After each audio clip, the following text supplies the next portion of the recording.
శ్రీమతే నమః. ఆధ్యాత్మికత అనేది ఒక మాఫియా అయిపోయింది. భక్తి మాఫియా అయిపోయింది. దేవుడి పేరు చెప్పి డబ్బులు దండుకోవటం బాగా ఎక్కువైపోయింది. ఇలా దేవుడి పేరు చెప్పి మోసం చేసేవాళ్ళు ఎక్కువైపోవటం వల్ల నిజంగానే దేవుడికి సేవ చేస్తున్న వాళ్ళు, అలా సేవ చేస్తున్న సంస్థలని కూడా అనుమానించే స్థితికి మనం వెళ్ళిపోయాం. మొన్న విశాఖపట్నంలో జరిగింది సంఘటన. ఏదో ఒక సంస్థ, అహం బ్రహ్మాస్మి, ఆ సంస్థలో చేరిన సత్యనారాయణ, ప్రవీణ్ ఇంకా కొంతమంది మాట్లాడుతున్నారనమాట. ఈ సత్యనారాయణ గారు మాట్లాడేది ఏంటంటే, నా వయసు 50 సంవత్సరాలు, నా కూతురు, నా భార్య, నా కొడుకు కూడా ఆ సంస్థలోనే ఉన్నారు. నేను కూడా ఆ సంస్థలో చేరాను, ఎందుకంటే వాళ్ళ మాటలు నన్ను బాగా అట్రాక్ట్ చేశాయి. ఒక ట్రాన్స్ లోకి తీసుకువెళ్తున్నట్లు అనిపించింది, అందుకే నేనేమో అక్కడికి వెళ్ళాను. కానీ ఇప్పుడు నా భార్య నా మీద కేసు వేసింది, నేను పరాయి స్త్రీలతో తిరుగుతున్నాను అని, అలాగే తనని నేను కొడుతున్నానని, హింసిస్తున్నానని నా భార్య నా మీద కేసు వేసింది. ఇంతకాలంగా మా సంసారంలో ఎటువంటి బాధలు, కష్టాలు, గొడవలు ఇవేం లేవు. కానీ అక్కడ చేరిన తర్వాతే నాకు కష్టాలు ప్రారంభమయ్యాయి. నా కూతురు కూడా నేను పెళ్లి చేశాను. విచిత్రం ఏంటంటే, ఆ అమ్మాయి స్వీడన్ వెళ్ళిపోయింది పెళ్లి అయిపోయిన తర్వాత. కానీ వీళ్ళు ఎంత ట్రాప్ చేశారు అంటే, స్వీడన్ నుంచి అమ్మాయి వచ్చేసి ఆశ్రమంలో చేరిందంట. కొడుకు కూడా భార్యను వదిలేసి ఆ సంస్థలో చేరిపోయాడు. చేరిపోయిన తర్వాత కొడుకు అన్నాడంట, నాన్న నువ్వు ఫ్యాక్టరీ పెట్టావు కదా, ఆ ఫ్యాక్టరీనేమో నాకు ఇచ్చేసే, నేను రన్ చేసుకుంటాను, ఇప్పుడు నీ పరిస్థితి బాగాలేదు కదా, నష్టాలు వస్తున్నాయి కదా అన్నట్ట. సరే ఫ్యాక్టరీని రన్ చేసుకుంటాను అన్నాడు కదా అని చెప్పి తండ్రి ఒప్పుకున్నట్ట, ఫ్యాక్టరీని ఇచ్చేసట. అప్పుడు కొడుకే అన్నట్ట, నువ్వు రాతపూర్వకంగా ఆ ఫ్యాక్టరీనేమో నాకు రాసిచ్చే అన్నాడంట. అప్పుడు అనుమానం వచ్చింది. ఎందుకు ఇలా చెప్తున్నావు అంటే, గురుమాత కూడా అలాగే చెప్పారు, ఆ ఫ్యాక్టరీనేమో నాకు రాసిచ్చేయమన్నారు, కావాలంటే నువ్వు అడుగు అని. ఈయన వెళ్ళి ఆ సంస్థను నడుపుతున్న ఆవిడ దగ్గరికి వెళ్ళి అడిగితే ఆవిడ కూడా అన్నట్ట, నీ కొడుకు చెప్పింది రైటే, ఆ ఫ్యాక్టరీని రాసిచ్చేయండి అని. అదేంటి మంచి చెప్పవలసింది పోయి మీరు ఇలా మాట్లాడుతున్నారేంటి అంటే, అక్కడేమో ఆవిడ కొంచెం ఇబ్బందిగా మాట్లాడారంట. అప్పుడు ఆ వ్యక్తి కళ్ళు తెరుచుకుని, ఓహో మోసం జరుగుతోంది అని చెప్పి కూతుర్ని, అలాగే భార్యని, కొడుకుని బయటకు తీసుకురావాలని ప్రయత్నించినా వాళ్ళు రివర్స్ అయిపోయారంట ఈయన మీద.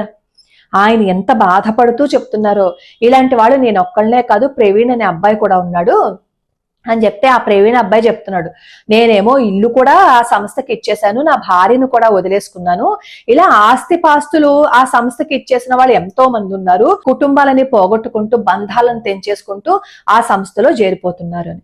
ఆవిడ ఏం చెప్తుంది తెలుసా, ఆవిడ వీడియోస్ ని చూసినప్పుడు, నేనే దైవము, నేనే దైవము, నేనే దైవము, నేనే దేవుణ్ణి అని చెప్పి బాగా వాళ్ళకి నూరి పోసేస్తున్నారు అనమాట.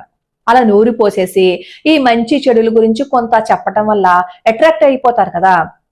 అలా అట్రాక్ట్ అయిపోయి అసలు సంస్థ ఏంటి, ఎవరు స్థాపించారు, ఆవిడ యొక్క నేపథ్యం ఏంటి, ఇవేమీ తెలుసుకోకుండా అక్కడ చేరిపోయి ఆస్తులని పోగొట్టేసుకుంటున్నారు.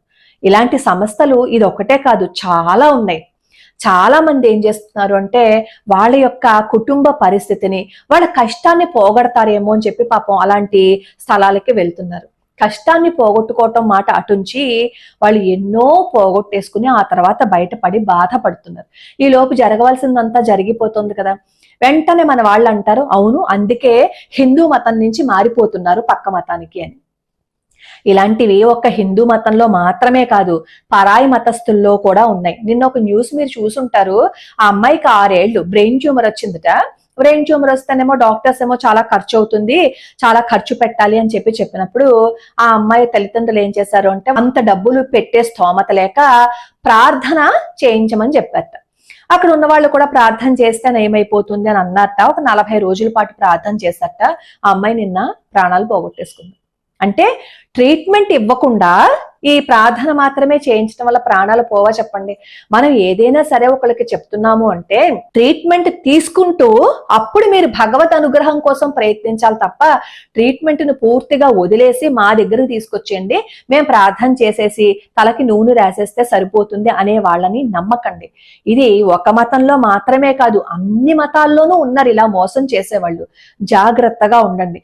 ఒకసారి మనం ఏదైనా కోల్పోయాము అంటే తిరిగి మనం దాన్ని తెచ్చుకోలేం. మదనపల్లి ఇన్సిడెంట్ అందరికీ తెలుసు కదా. అక్కడ ఒక పెద్ద ఆధ్యాత్మికవేత్తని నమ్మారు అని చెప్పి వార్తల్లో మనం విన్నాం. అంటే ఆధ్యాత్మిక ముసుగు వేసుకుని ఎంతమంది ప్రాణాలు తీసేసుకుంటున్నారో, ఎంతమంది ఆస్తులు తీసేసుకుంటున్నారో. ఆ కుటుంబం ఎంత చక్కటి కుటుంబం, ఇద్దరు ఆడపిల్లల ప్రాణాలు పోయాయి అంటే ఎంత ట్రాప్ చేసి ఉంటారో వాళ్ళు చూడండి, ఎంత మాఫియా వెనకాల ఉంటుందో చెప్పండి. చాలా సులభంగా డబ్బులు సంపాదించే మార్గం ఏదైనా ఉంది అంటే ఇప్పటి స్థితిలో ఆధ్యాత్మికము. డబ్బులు దేవుడి పేరు చెప్పుకొని దందాలు చేస్తున్నారు, వాళ్ళు చాలా అక్రమాలు చేస్తున్నారు.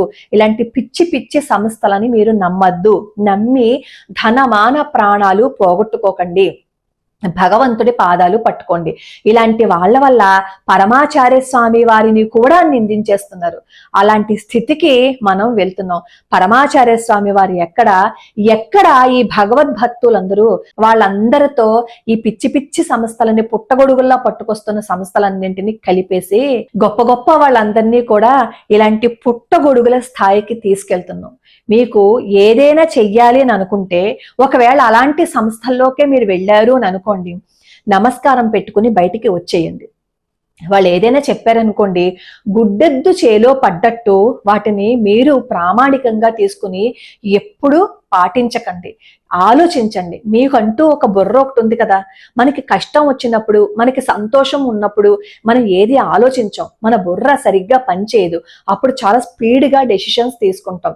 కష్టంలో ఉన్నప్పుడు ఏ డెసిషన్ తీసుకోకండి. 2-3 రోజులు ఆలోచించండి.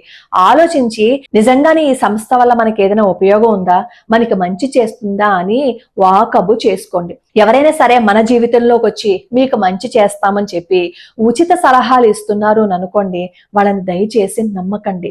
అలా మన జీవితంలోకి ఇంకొకడు వాళ్ళ సమయాన్ని వేస్ట్ చేసుకుని మన దగ్గరికి ఎందుకు వస్తాడో చెప్పండి. వాడికి ఏ లాభం లేకుండా వస్తాడా? ఎవరైనా ఏదైనా పని చేశారు అంటే దాని వెనకాల డబ్బు సంపాదన అనేది ఉంటుంది. కాకపోతే ఆ డబ్బు సంపాదన దాంట్లో కొన్ని లిమిట్స్ అంటూ ఉంటాయి. కొంతమంది కొంత దానికి సంతృప్తి పడిపోతూ ఉంటారు, కొంతమంది అత్యాశకి పోతూ ఉంటారు. అలా అత్యాశకి పోయినప్పుడే ఇప్పుడు ఈ సత్యనారాయణ, ఈ ప్రవీణు, అలాగే మదనపల్లి సంఘటనలు జరుగుతూ ఉంటాయి. ఆస్తి మొత్తం రాసిచ్చేస్తారు. మనకి కష్టం వస్తే ఆ కష్టాన్ని భగవంతుడు తప్ప ఇంకా ఎవ్వరూ తీర్చలేరు. భగవన్ నామస్మరణ చేస్తూ భగవంతుడికి సంబంధించిన శ్లోకాలు, స్తోత్రాలు అవి చదువుకోండి. అవి చదువుకోవటం వల్ల, అవి చేయటం వల్ల మీకు వచ్చిన నష్టం ఏమీ ఉండదు.